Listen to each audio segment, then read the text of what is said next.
Hi guys, Pachingay here from NorthGeeks.com, and makikita nyo medyo iba yung setup natin ngayon. That's because meron tayong malaking box dito sa harap natin ngayon, which is from OPPO Philippines.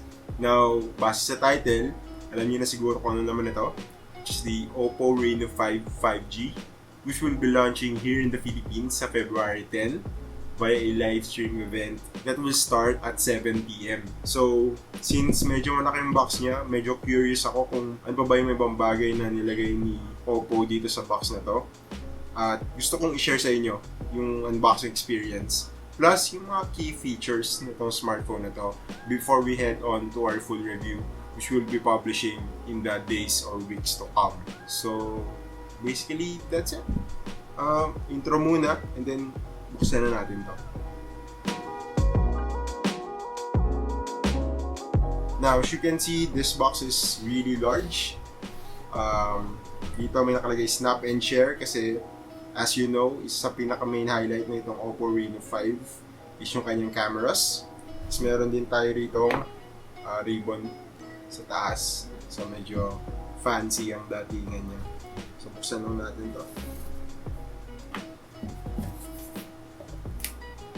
Wow! So there's a lot of stuff in here. Makikita nyo. Gilid natin to. Hindi natin kung makikita. Lalagay na lang siguro tayo ng B-roll para mas ma-appreciate yung box na to. And meron din tayong I think this is a t-shirt. May design na tugma dun sa box. Medyo hindi ako familiar dun sa idea behind this, but it looks really nice. Meron pa tayo sa rito. I think this is a t-shirt also. Black naman siya, black. Then, meron din tayo, what's this? A ring light. Wow! Which you can attach dun sa taas ng phone. So, may clip siya dito. Meron siya clip, as you can see. Attach mo siya sa taas ng phone. Na-adjust din yung kanyang brightness. 1, 2, 3. 3 levels of brightness. Tapos may kasama siyang micro USB cable for this one. Very nice, very nice. Check natin kung meron pang naman. Oh, may malaking bag dito sa ilalim. Pero mamaya na yan. Ito muna of course, the OPPO Reno 5 5G. Ang ganda ng box, may pagka-teal siya. Very new to, no? Unlike yung mga previous OPPO devices na white and green yung box, ito medyo ibang approach yung ginawa ni OPPO for this box. So tabi muna natin. Check pa natin kung ano naman. Medyo makalat ang packaging natin dito. Ayoko magkalat, tapon ko lang ito. So here we have a bag siya na plastic, but reusable of course. The OPPO logo, of course. Plus, same lang, same bag. So since dalawa yung t-shirt, dalawa rin yung bag na kasama. And other than that, well, wala na. That's it. So, mapunta tayo dito sa device itself. Wow. So, this is the OPPO Reno 5 5G. Ito yung box. This one is the Galactic Silver color. Alam ko available din siya sa black or blue, I think. Hindi ko sure kung ano yung darating dito sa Philippines, but other than the Galactic Silver, may available pa siya sa black or blue. This is the 8GB, 128GB version. So for a quick recap, actually, nilaunch na ito before sa ibang bansa. So medyo alam natin yung specs. So as you know, this is a mid-range device na may 5G. So just like most mid-range 5G devices, this one is powered by a Qualcomm Snapdragon 765G octa-core processor, which is one of the most popular mid-range processor na ginagamit ng mga brands ngayon. So may slide out siya. Very elegant yung box, as you can see. Teal tapos black. So really plus points para sa akin yan yung mga minimalistic na boxes. Another black packet. So here we have the usual documentations. So first, syempre meron tayong SIM ejector tool and the documentations itself.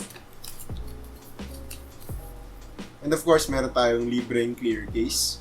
So other than dun sa box na nakita natin, yung malaking box na yun, ito I think yung pinaka-retail packaging na makukuha nyo pag binili nyo itong OPPO Reno 5 5G sa stores. So yeah, makakakuha kayo ng libreng case, just like almost all OPPO smartphones.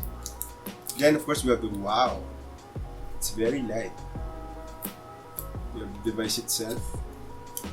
Sobrang ganya, pakiramdam ko parang wala siyang battery kasama sa loob. Oh wow! Ito yung pinagmamalaking design ng OPPO, as you can see. I think OPPO is calling this as the dazzling design na merong OPPO's Reno Glow signature na paint job. As you can see, para siyang kumikinang. I'm not sure kung napipick up ng camera, pero try natin gumawa ng biro para mas makita nyo. So as you can see, meron siyang parang color gradient that reacts to light.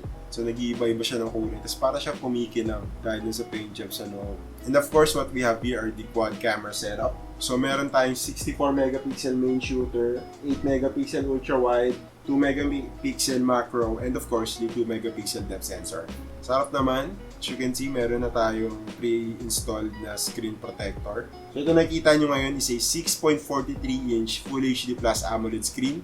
And just like most budget phones, and pretty much other smartphones on that regard, mapa-high-end man yan or mid-range, meron tayong 90Hz refresh rate, tsaka 180Hz touch sampling for better responsiveness. Of course, since this is an AMOLED panel, meron tayong in-display fingerprint scanner.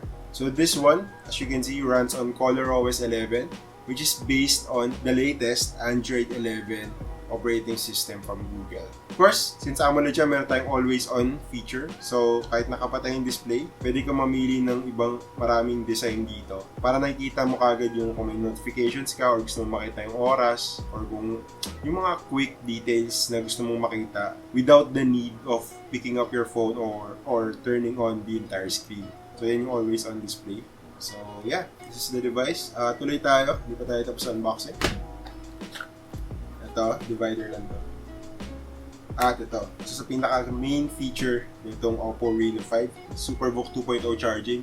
Now itong tiny brick na to, kaya niya mag-provide ng 65 watts of power dito sa OPPO Reno 5. Of charging pala. You can expect a 0 to 100% charge for only 35 to even 30 minutes. So yeah, sobrang bilis na to.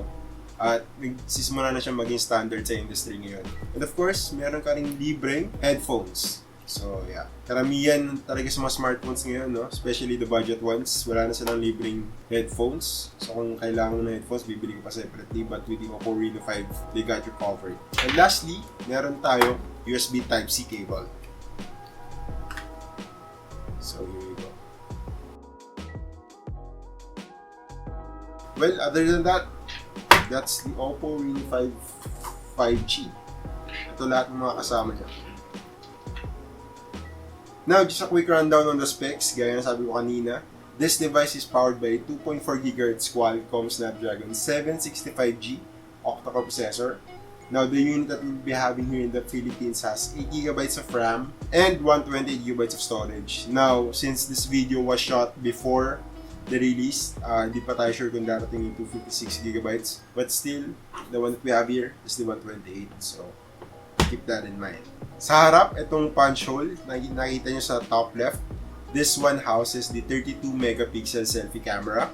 While sa likod, kaya sa kanina, we have the 64 megapixel main shooter, 8 megapixel ultra wide, and 2 megapixel sensors. Yung display fingerprint scanner is also present. Plus, of course, isa pinaka-highlight feature itong device na to is yung 5G connectivity, which is starting to become more mainstream dito sa Pilipinas, lalo na halos lahat na ng brands dinadala nila yung mga 5G phones dito sa Pilipinas. Although, syempre, hindi pa rin ganun talaga kalaki yung coverage, pero dun sa mga masuswerteng tao na nakatira sa mga 5G areas, hindi lang dito sa metro, marami na rin sa mga provincial areas na nagkakaroon ng 5G.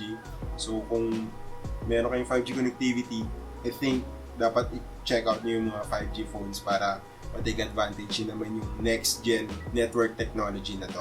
Meron din siyang other extra features like Netflix HD certification and the Amazon Prime Video HD certification. So perfect to for those people who like streaming media sa kanilang smartphones. Tsaka meron din siyang Dolby Atmos technology. So hindi lang yung visuals, pati yung audio, covered na ng smartphone na to. So with its tested and fast processor, 5G connectivity, ultra-fast charging, and capable cameras, itong OPPO Reno 5 5G is already a future-proof smartphone. So okay siya kung balak mo siyang i-keep for 2 to 3 years. But then again, this is just a quick look on the OPPO Reno 5 5G and the box that came with it. So, syempre, kukontak pa namin yung full review namin, which we'll be publishing in the next few days or weeks. So, stay tuned for that at doon natin malalaman kung sobrang okay ba talaga itong OPPO Reno 5 5G.